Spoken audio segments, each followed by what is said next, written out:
নতুন শহরে এসে নতুন করে সংসার শুরু করার স্বপ্ন অপূর্ণই থেকে গেল 32 বছরের যুবক হরনাথ মহন্তর। দুর্গাপুরে বাঁকুড়া মোড় এলাকায় একটি ভাড়া বাড়ি থেকে উদ্ধার হলো তার ঝুলন্ত দেহ। ঘটনায় তীব্র চাঞ্চল্য সৃষ্টি হয়েছে এলাকায়। ঘটনায় নেমে এসেছে গভীর শোক ও তীব্র চাঞ্চল্য। 2022 সালে বিয়ের পর থেকে পারিবারিক অশান্তি লেগেই ছিল বলে দাবি স্বজনদের। অভিযোগ, স্ত্রীর পরকীয়া সম্পর্ককে কেন্দ্র করেই দম্পতির মধ্যে বিবাদ চরমে ওঠে। গত 16 আগস্ট স্ত্রীকে সঙ্গে নিয়ে তিনি দুর্গাপুরে নতুন ভাড়া বাড়িতে এসেছিলেন, কিন্তু রবিবার বিকেলে তার অস্বাভাবিক মৃত্যুর খবর মিলতেই স্তম্ভিত ফুলবেড়িয়া গ্রামের পরিবার। হরনাথের পরিবারের অভিযোগ, মৃত্যুর পেছনে প্রকৃত কারণ নিয়ে যথেষ্ট ধোঁয়াশা রয়েছে এবং এটি পরিকল্পিত হত্যাও হতে পারে। সন্তানের এমন পরিণতিতে ভেঙে পড়েছেন মা বাবা। অপরাধীদের দৃষ্টান্তমূলক শাস্তির দাবিতে সোমবার সন্ধ্যায় কোকোভেন থানার সামনে মৃতদেহ নিয়ে বিক্ষোভ দেখান ক্ষুব্ধ স্বজনেরা।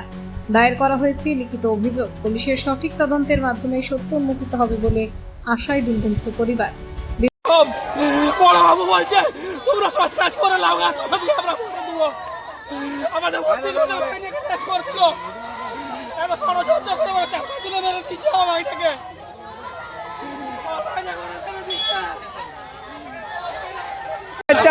এখন বিচার চাইছি, ও শাস্তি যেমন হয়, শাস্তি হয়। যেমন ছেলেটার সঙ্গে ছিল সেই ছেলেটার সঙ্গে শাস্তি হয়। বাবা মা কাকা কাকি ও দাদা সবাই যেমন শাস্তি হয়। আমার ভাগ্নে যেভাবে মেরেছে সেভাবে ওরা যেমন মারে, আমি ওইটাই চাচ্ছি। ওদের যেমন একবার শাস্তি হয়ে যায়, যাবজ্জীবন জেল হয়ে যায়, ওইটাই আমি চাচ্ছি। আমার ভাগ্নে যেভাবে মেরেছে সেইভাবে ওরা যেমন মারা হয়।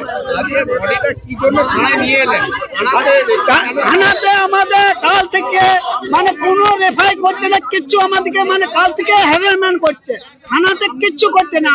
আমরা কালকে রাত 1টার সময় এখান থেকে গেছি, কালকে সারাদিন সারা রাত বেরিয়ে গেছে আমাদের। আজকে সকাল থেকে আজ এখনো মোটামুটি রাত 8টা বাজছে, এখনো পর্যন্ত কোনো ইয়া করছে না। আমাদেরকে হ্যারাসমেন্টই করছে। কি হয়েছিল? ঘটনাটা হয়েছিল বলতে মেয়েটা একটা ছেলের সাথে ফেসেছিল। হ্যাঁ, কতদিন আগে বিয়ে হয়েছে আপনার? বিয়ে হয়েছে মানে 4 বছর হলো। এটা আমার ভাগনা। 4 বছর বিয়ে হয়েছিল। একভাবে ওরা থাকে, সংসার করে। তা করতে করতে মেয়েটি বাইরে কলেজ যায়, আজ যায়, জানে মেয়ে পড়াশোনা করে। এইভাবে চলতে থাকে। কেউ দুর্গাপুরে কাজে আসে ছেলেটা, দিয়ে আসে পরে আবার রাত্রের মধ্যে চলে যায়। দিয়ে তারপরে ওই ছেলেটি একটি মেয়ের সাথে ফাঁসে। দিয়ে ফাঁসার পর এরপরে একে বললো কি চলো আমরা এবারে বাইরে যাবো, বাইরে যে আমরা দুর্গাপুরে ওখানে থাকবো, তোমারও আসা যাওয়ার কষ্ট হচ্ছে। এইভাবে মেয়েটা পার করে নিয়ে গেল। নিয়ে যেয়ে পরে ছেলে দুর্গাপুরে এসছে মাত্র এই 7 দিন হলো এসছে, মানে আর রবিবার এসছিল। দিয়ে এসে পরে ওর বাবাকে বলেছে যে আমাদেরকে একটা রুম দেখে দাও। ওর বাবা ওর কাকা যে হোক, মানে আমরা তো অত সব জানি না, মানে দেখে দিয়েছে। হ্যাঁ, ভারী নিয়েছে। দিয়ে এ যখন বাইরে কাজে যায়, বাজে গেছে, তখন ওই ছেলেটিকে ডেকে ওরা যেই এ আবার কাজ থেকে যখন আসে তখন তো দুজনকে দেখেছিল।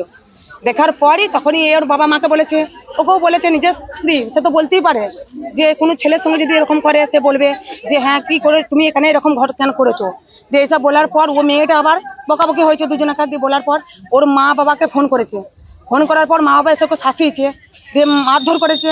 এসে পরে মারধর করে দিয়ে ওরা সবাই মিলে এসে দেখছে আমাদের যখন যায়, আমাদেরকে বললো, আমাদের যখন আমার ভাসুর হয় সে যখন গেল, যে দেখছে যে ওরা বাইরে বসে আছে, ছেলে ঝুলছে।